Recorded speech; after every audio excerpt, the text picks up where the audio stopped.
গাছের কত সমস্যা, সমস্যার পর সমস্যা, একটির পর একটি সমস্যা দেখাই দেয়। তাহলে কোন কোন গাছের কোন ধরনের কোনভাবে আমরা ঠিক তার ট্রিটমেন্ট নেব আর সহজেই বা কি করে করব। এই যে ব্লিডিং হার্টের গাছ আপনি দেখছেন, তা ব্লিডিং হার্টের গাছের দ্রুত গতিতে বৃদ্ধি পায়, খুব সহজেই কিন্তু গাছটি করা যায়। আর এই গাছটি রোপণের সময়কে আমরা শুধু খেয়াল করব যে মাঝে মধ্যে যে গাছের গোড়া এই গরমের সময়টা লুজ হয়ে যাচ্ছে কিনা। দেখুন, এই যে মাটিতে রয়েছে এভাবে গোড়া লুজ থাকলে তাহলে কি হবে, যে এই গোড়ার মধ্যে কিন্তু জল প্রবেশ করতে থাকবে আর ধীরে ধীরে গাছটির ক্ষতি হতে থাকবে। নমস্কার বন্ধুরা, পুষ্পশ্রী নার্সারি কোলাঘাট, আমি কমল।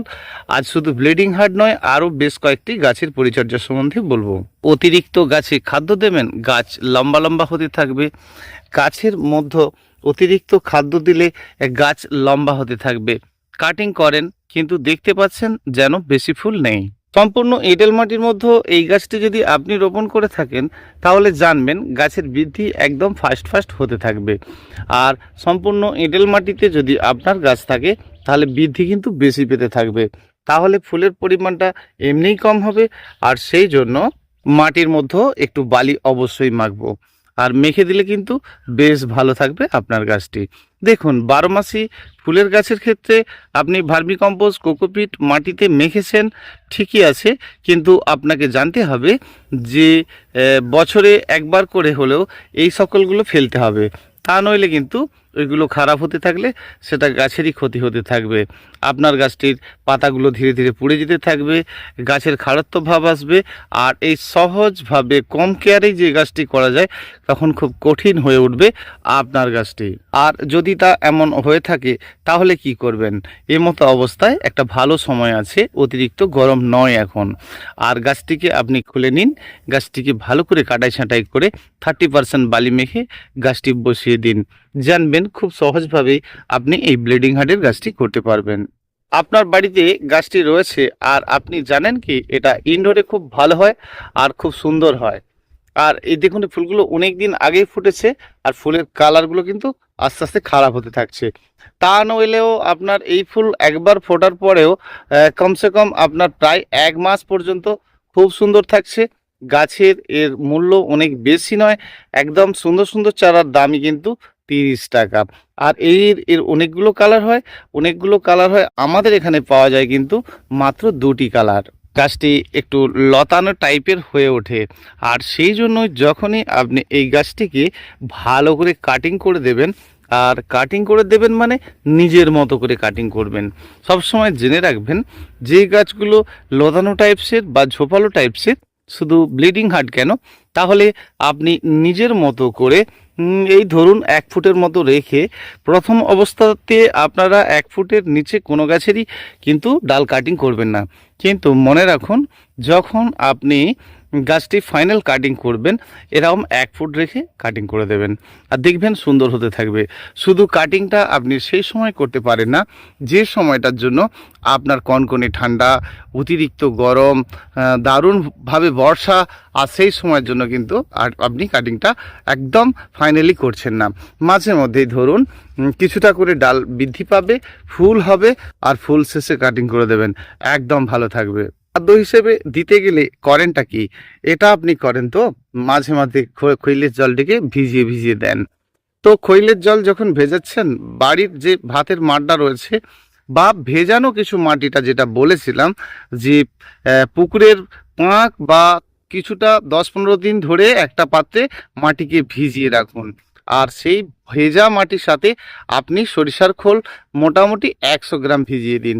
মানে 10 লিটার জলের সাথে এই আন্দাজটা আপনাকে নিতে হবে। অর্থাৎ আপনি কিছুটা জলের সাথে প্রথমত 100 গ্রাম ভিজিয়ে ফেলুন, আর তার থেকে অল্প অল্প করে আপনি দেবেন। আর দেবেন মানে একটা পরিমাণ একটু কম বেশিতে কিছু যায় আসে না, তবে পাতলা পরিমাণে দেবেন। তবে একটা কথা বলি, গাছ একদম ফাস্ট খুব ভালো বৃদ্ধি করাতে গেলে আর প্রচুর পরিমাণে ফুল নিতে হলে, দেখুন গাছের হেলথ যদি ভালো থাকে তাহলে আপনি একটা কাজ করুন, ওই মাটির ভেজানো জলের সাথে অল্প করে আপনি 1 চামচের মতো, চা চামচের 1 চামচের মতো যে কোনো নাইট্রোজেন সার দেবেন। সেটা 10-26, 28-28 গোমর, যেটা সম্পূর্ণ নাইট্রোজেন নয়। আর সেটা কিন্তু আপনারা গাছে দেবেন। গাছে দেবেন মানে আপনি যে এই যে খৈলটা ভিজালেন না, তার সাথে দেবেন। আর ওর থেকে ওই জলটা নিয়ে দিতে থাকবেন। গাছের রঙটা খুব ভালো থাকবে। ইনডোর প্ল্যান্টের গাছ মানে আপনাকে বুঝতে হবে এটা আপনার ছাওয়াযুক্ত জায়গাতেও ফুল হবে। ইনডোর প্ল্যান্ট মানে আপনি আপনার ব্যালকনিতে অনায়াসেই এই ফুলের গাছটি করতে পারেন। আর তাহলে কিন্তু আপনার গাছের রঙটা খুব ভালো থাকবে। সব সময় খেয়াল করবেন খাদ্য দেবেন কখন। আর খাদ্য আপনারা এই সময় দেবেন যখনই দেখবেন গাছের পাতা আর গ্রিন ভাব নেই, পাতার মধ্যে লালচে লালচে ভাব আছে, সেই সময়ের জন্য খাদ্য দেওয়ার চিন্তাটা নেবেন। কাঠ থেকেও কিছু নিতে গেলে তাকে তো কিছু দিতেই হবে, তাই না? আর গাছের থেকে আপনি বারে বারে ফুল নেবেন, আর গাছকে তো আপনাকে খেতে দিতেই হবে। এই যে খাবার দেওয়ার পরিমাণটা আপনারা অনেক সময় যেগুলো করে ফেলেন আর কি, আমরা দেখুন খাদ্যের সম্বন্ধে অনেক ভিডিও জেনেছি আর খাদ্যও দিয়েছি। আমরা খাদ্য সেই সময়টা দেব যখন আপনার গাছের ফুল হয়েছে, ফুল শেষে গাছের খাদ্যের অভাব হয়ে ওঠে। ফুল শেষে এই ফুলটি ধরুন আপনার হয়েছে, এর ফুলটি হয়ে যাবার পর এইখানটা আর কোনো কাজের নয়। অর্থাৎ আপনি একটা ধারালো ব্লেড দিয়ে বা ধারালো কোনো ছুরি টুরি দিয়ে কাটবেন। কাঁচি যদি ভালো থেকে থাকে তাহলে কিন্তু কাটবেন, আর কাঁচি যদি ঠিক না থাকে তাহলে এখানটা ছিঁড়ে যায়, আর তখনই কিন্তু শুকনো হয়ে হয়ে নিচের দিকে নাবে আর ড্রাই ব্যাকটা হতে থাকে। আপনারা সবসময় মনে করেন যে ড্রাই ব্যাক মানেই আপনাদেরকে জানতে হবে যে শুধুই আপনার মাটির ভুল, বা এটা কিন্তু নয়। সব সময় জানতে হবে যে কাটিংসেরও ভুল থাকে। তো সেই জন্য আমি আপনাকে বলবো, যখন আপনি কাটিং করবেন সেটা কোনো ধারালো কিছু দ্বারায়। গাছের একটা একটা ডাল বৃদ্ধি পেলে ভালো লাগে কি? গাছের গ্রোথ না থাকলে ভালো লাগে কি? কখনোই না। গাছটিকে প্রথমত বৃদ্ধি পেতে দিতে হবে। সেটা যতটা বড় হতে চাইছে হোক, তার মাথায় দেখবেন ফুল আসছে। আর ফুল আসা শুরু হয়েছে মানে, ফুল শেষ হওয়া মানে আপনাকে নিজের মতো করে কেটে ফেলে দিতে হবে। তা বেশি কম একটু কাটিংসে কিছু যায় আসে না। আর যত কাটিং করতে পারবেন গাছটি কিন্তু ধীরে ধীরে আপনার ঝাঁকড়া হতে থাকবে, ফুলের পরিমাণ বৃদ্ধি পাবে। তবে বাড়ির ভেতরে যদি রেখে থাকেন মাঝে মধ্যে কিন্তু একটু করে লাইট দেবেন, মাঝে মধ্যে লাইট দিতে হবে।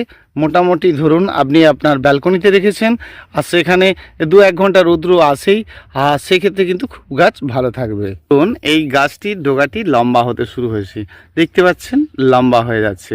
আর আমি তো কাটিং করেই দিয়েছি। ঠিক কাটিং করে দেওয়ার পরে গাছের ডগাগুলো লম্বা লম্বা হতে থাকছে। আর এরপরে যদি আমি আবার খাদ্য দিই তাহলে কি হবে?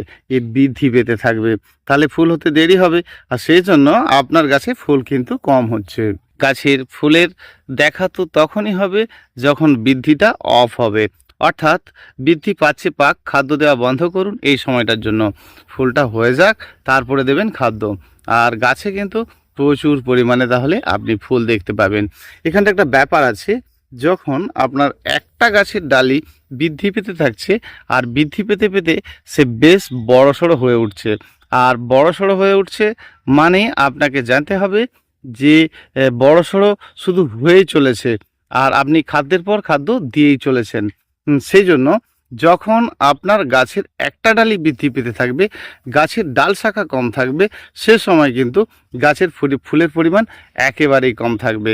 কারণ কি বলুন তো, যেটুকু আপনি খেতে দিচ্ছেন সেটা একজনেই খাচ্ছে, আর সেই জন্য সে স্বাস্থ্যবান হচ্ছে এবং সুন্দর হতে থাকছে, কিন্তু ফুল হতে অনেক সময় নিয়ে নেবে।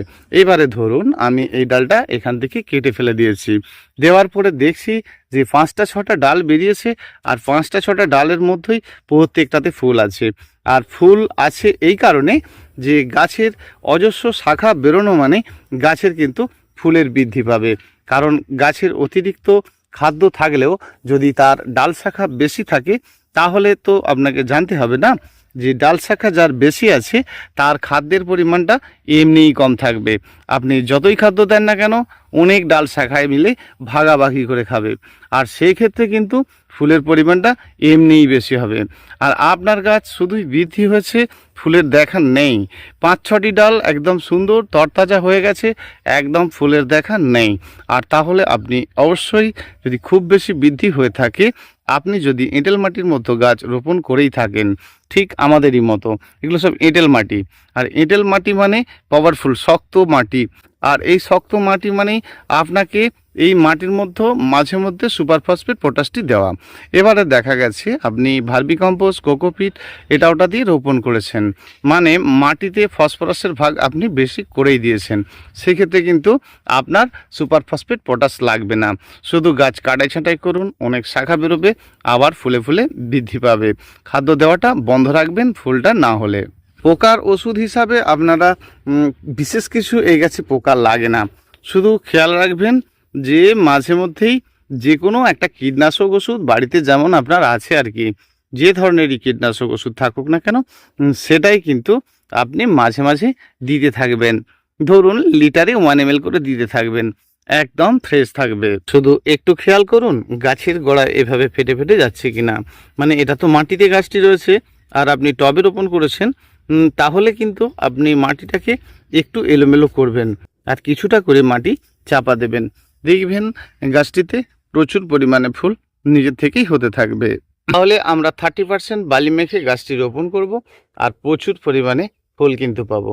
চলুন বন্ধুরা, আরও 2-1টা গাছের বিষয় জেনে নিই। এবারে আছি আরেকটি গাছের কথা। এটা পিঙ্ক কালারের টিকোমার গাছ, আর এই সকল গাছ প্রচুর পরিমাণে বৃদ্ধি হয়। একে যদি আপনার মোটামুটি একটু বড় টবে দিয়ে দেওয়া হয়, একদম ফাস্ট বৃদ্ধি করে। আর এটা হচ্ছে সাম্বাজিয়া ফুলের গাছ। অর্থাৎ আপনি সবসময় মনে রাখবেন, এই ধরনের গাছগুলো যখন বৃদ্ধি করবে, যার থেকে নেবেন তার থেকে জেনে নেবেন যে খুব বেশি বৃদ্ধি হয় কিনা। আর এই বৃদ্ধি যারা হয় তাদেরকে প্রথমত ছোটো টবে দিতে হয়, আর ছোটো টবে দিলে কিন্তু ভালো হয়। আর সেই গাছের ফুল শেষে কাটিংটা করতে হয়। এটা আমরা যেটা করি আর কি। এক বন্ধু কমেন্ট করেছিলেন, এখনও উত্তর দেওয়া হয়নি। যাই হোক, যে এই আপনি টিকোমার গাছটি করেছেন, আর টিকোমার গাছ বা আপনার সাম্বারজিয়া এরই আরেকটা ভ্যারাইটি নীলকণ্ঠমণি, যাই হোক একই গোত্রের ফুল আর একই রকম দেখতে ফুল। তো এই গাছগুলো প্রচুর পরিমাণে বৃদ্ধি হয়। এদেরকে ছোট একটা টবে দিলেই প্রচুর পরিমাণে ফুল হয়। তাহলে এই বৃদ্ধি অফ করার জন্য দুটো রাস্তা আপনি দেখে রাখুন।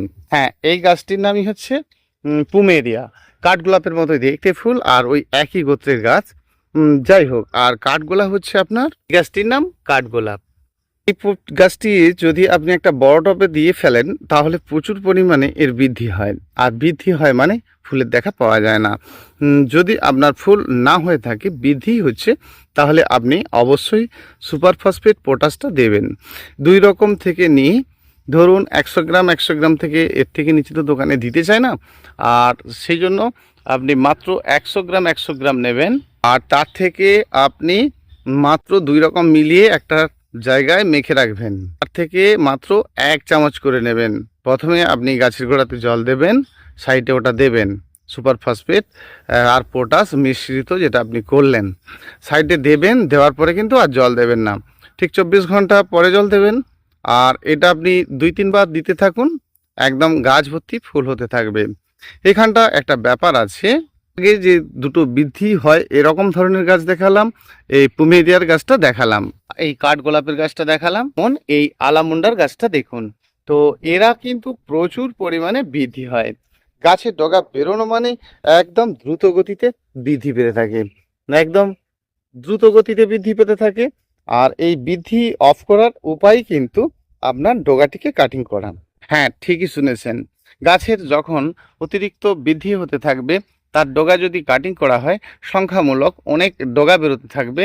আর অনেক ডগা বেরোনো মানে আপনাকে জানতে হবে, অনেক একটাই তো টব আপনার, তার মধ্যে একটা ডালে খাদ্য খেত, সেখানে 30টা ডাল হয়ে গেছে। তার মানে টবের মধ্যে যে অতিরিক্ত খাদ্য সেটি সঞ্চয় করে গাছ রেখেছিল, আর সেটি কিন্তু গাছ কিন্তু খেতে থাকবে, অনেকগুলো ডাল শাখায় খেতে থাকবে, আর প্রচুর পরিমাণে নিজের থেকেই ফুল হতে থাকবে। এই যে দেখুন না, এটি রাধা মনোহর, মানে মাধবীলতার ভিন্ন ভিন্ন স্টাইলের গাছের মধ্যেই আরেকটি গাছ যেটি ড্রপ টাইপের হয়, দাঁড়ানো টাইপের হয়। আর এদেরকে যত আপনি কাটিং করতে থাকবেন, গাছের ডাল শাখা যত বেরোতে থাকবে আর ফুলের পরিমাণ কিন্তু তত বেশি হতে থাকবে। এক বিন্দু খাদ্য দেওয়া নেই, কিন্তু দেখুন গাছের ডাল যখনই আপনি কাটবেন আর তখনই কিন্তু গাছ একদম দ্রুত গতিতে বৃদ্ধি পেতে থাকবে। আর অসংখ্য শাখা এরকম বেরোনো মানেই প্রচুর পরিমাণে ফুল হতে থাকবে। এটা সিস্টেম এভাবে করতে থাকুন, একদম ফ্রেশ থাকবে, পরিমাণে ফুলের বৃদ্ধি অনেক হতে থাকবে। সব সময় আপনার গাছটি ভালো থাকবে। যখনই জানবেন যে গাছ প্রচুর পরিমাণে বৃদ্ধি হয় আর তাকে কাটিং করে করে আপনাকে গোল করে নিতে হবে, বল শেপের করে নিতে হবে। আর বল শেপের করলেই কিন্তু ফুলের পরিমাণ প্রচুর হতে থাকবে। যেমন ধরুন না, এই গাছটির ডালটিকে কয়েকদিন আগে কাটা হয়েছিল, এর আগের দিনেও দেখালাম। তো এটাকে ড্রেকিং বলা হয়। যখনই জানবেন এরকম ডোগা কাটিং করে দেওয়া হবে, গাছের রঙটা সবসময়ের জন্য ভালো থাকবে। আর সেটা কিন্তু এই গরমের জন্য দারুণ দরকার। গাছের পাতা একটু একটু লালচে লালচে ভাব আসা মানেই ফুলের একদম প্রচুর পরিমাণে প্রতি গাঁটে গাঁটে ফুলে ফুলে ভরে যাওয়া। হ্যাঁ বন্ধুরা, আজকে শুধু ব্লিডিং হার্ট নয়, আরও কয়েকটি গাছের পরিচর্যা মোটামুটি জানলেন। আর এইভাবে সময় দিতে থাকবেন, জানবেন ধীরে ধীরে একটু একটু করে আপনি জানতে থাকবেন। আপনি দেখছেন আপনি গাছটি রোপণ করার পর থেকেই গাছটি ঝিমানো ঝিমানো ভাব এসে গেছে। এটা দুটো তিনটে কারণ হয়। অনেক সময় দেখা গেছে গাছের গোড়াতে একটু বেশি বেশি পরিমাণে মাটি চাপা দিয়ে দিচ্ছেন, সেক্ষেত্রে এটা হতে পারে। আবার দেখা গেছে যে গাছের যে গুটিটি আছে সেটাতে মধ্যেও একদমই জল নেই। খুব ভালো করে ডুবিয়ে জল দেবেন। গাছের গুটি কখনোই যেন একেবারে যে গাছের গোড়ার গুটিটি রয়েছে সেটি যেন শক্ত না হয়ে যায়। মানে ধরুন এই গাছটি যখন আপনি রোপণ করেছিলেন, এর গাছের গোড়াতে একটা গুটি ছিল, আর সেই গুটিটির উপরে যখন আপনি বারে বারে মাটি চাপা দিচ্ছেন, নতুন গাছ রোপণের সময় কথা বলছি, সেক্ষেত্রে দেখছেন জলটা সাইডে দিলেও এই গুটির মধ্যে জলটা প্রবেশ করছে না।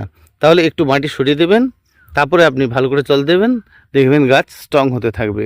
আর এই সময় ঝিমোনো মানে এটাই সাধারণ কথা আপনাকে ভাবতে হবে যে গাছটি আপনি ঠিক মার্চ এপ্রিলে রিপোর্টিং করেছিলেন, আর সেক্ষেত্রে হয়তো দেখা গেছে যে একটু বেশি পরিমাণে মাটি চাপা দিয়ে ফেলছেন, আর সেক্ষেত্রে কিন্তু আপনার গাছ ঝিমোতে পারে। গাছটি ভীষণ সুন্দর দেখতে। গাছটির নাম হচ্ছে ডেস্টসিয়া, গাছটির নাম হচ্ছে আলামুন্ডা, গাছটির নাম হচ্ছে ফাইলান্থাস, গাছটির নাম হচ্ছে ফুলকাই, এটার নাম হচ্ছে মিনিটগর, গাছটির নাম হচ্ছে নিউ পেন্ট্রাস। আর এমন অনেক গাছ আছে যাদের নাম। হ্যাঁ বন্ধুরা, আপনি আপনাদের ঠিক এইভাবেই প্রতিটি গাছের কেয়ার করুন। আজকে তো ব্লিডিং হার্টের গাছের সম্বন্ধে বললাম, আর ঠিক আগামীকাল আবার একটি অন্য ধরনের ভিডিও নিয়ে আসবো, আরও একটি অন্য গাছের বিষয় নিয়ে। আর এভাবেই প্রতিদিন দুটো একটা করে গাছের পরিচর্যা সম্বন্ধে জানলে বোধহয় আপনাদের ভালো হবে। সেই জন্য দু একটি গাছের পরিচর্যা সম্বন্ধে বলার চেষ্টা করলাম। সব রকম বলছি আর ভুলেই যাচ্ছেন, ঠিকঠাক করে উঠতে পারছেন না। আর ধীরে ধীরে প্রতিদিনই একটা করে ভিডিও পাবেন, এভাবে গাছেদের সম্বন্ধে জানতে পারবেন, আর প্রতিটি গাছের সম্বন্ধে জানতে পারবেন, ভালো করতে পারবেন নিজের গাছটি। একেবারে সন্ধে হয়ে আসছে, আবার ঠিক আসবো আগামীকাল। আর ভীষণ ভালো থাকবেন বন্ধুরা। ফোন নাম্বারটা জেনে নিন, 9609456194। আর আবার একটি ভিডিও আপনাদের জন্য অন্য কোনো গাছের বিষয় নিয়ে বলার চেষ্টা করব। আর এভাবেই সময় দিতে হবে, আর এভাবেই সময় দেবেন, এভাবেই সময় দেন। অসংখ্য অসংখ্য ধন্যবাদ প্রতিটি বন্ধুকে।